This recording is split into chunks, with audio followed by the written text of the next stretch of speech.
Welcome to Key Concepts and Summary for Economic Principles Week 2.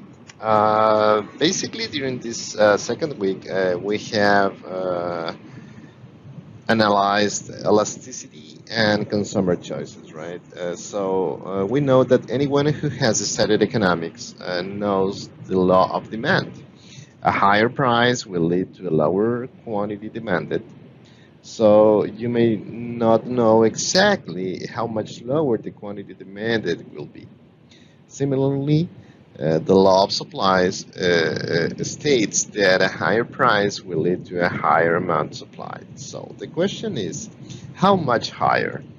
This week we analyzed the way that we answered these questions and why they are critically important in the real world.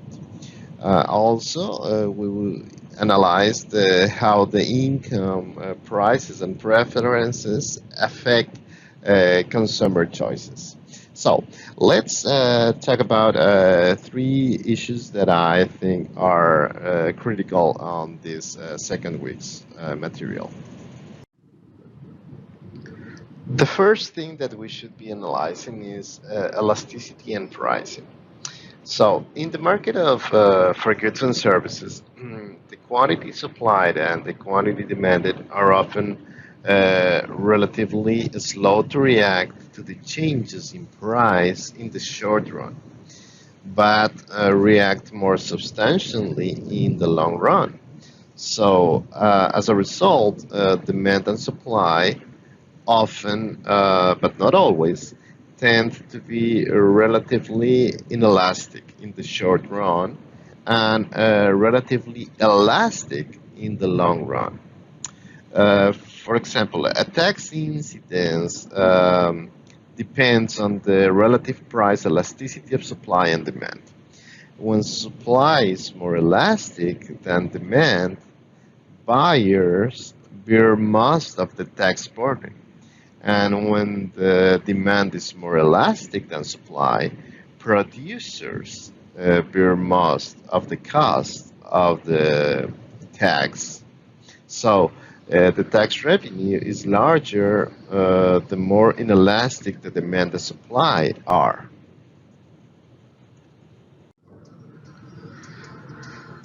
The second critical concept that we have to be clear on this week's materials is consumption choices. Economic analysis on a household behavior is based on the assumption that people seek the highest level of utility or satisfaction. Individuals are the only judge of their own utility. So, in general, a greater consumption of a good brings higher total utility. However, the additional utility people receive from each unit of greater consumption tends to decline in a pattern of diminishing marginal utility. We can find the utility maximizing choice on a consumption budget constraint in several ways.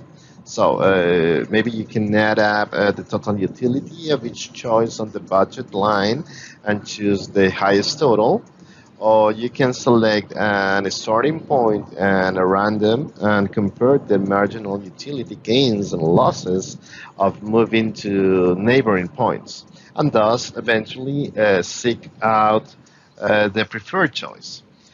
Alternatively, you can compare the ratio of the marginal utility to price of good 1 with the marginal utility to price of good 2, and apply the rule that at the optional choice the two ratios should be equal.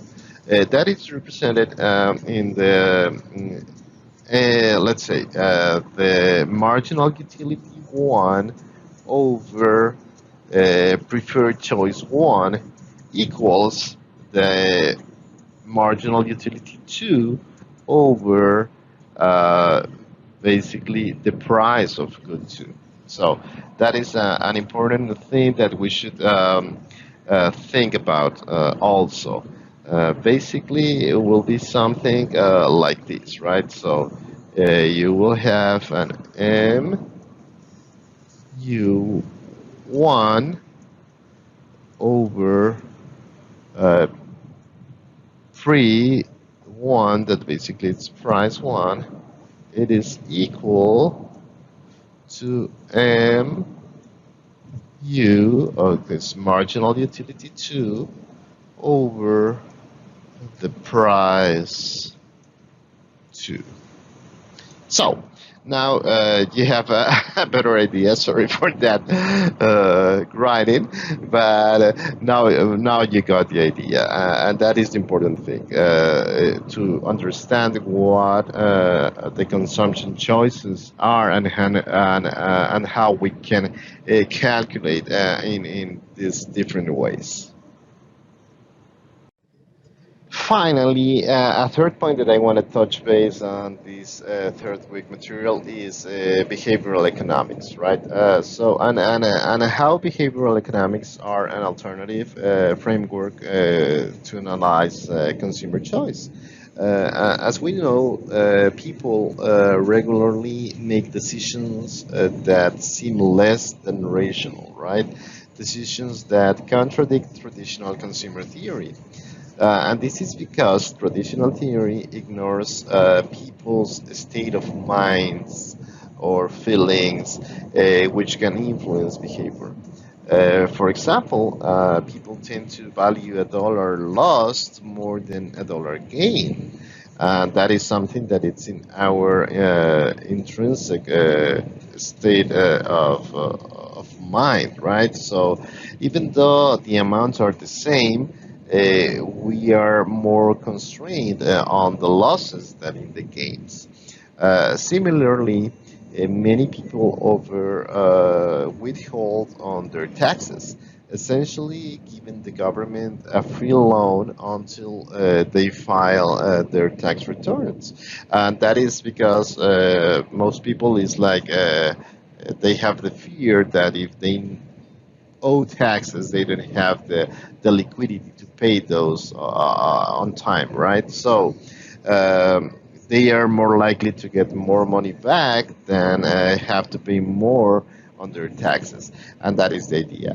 As you see, those are not really rational decisions because basically the people, are not so rational when we decide towards a specific decision.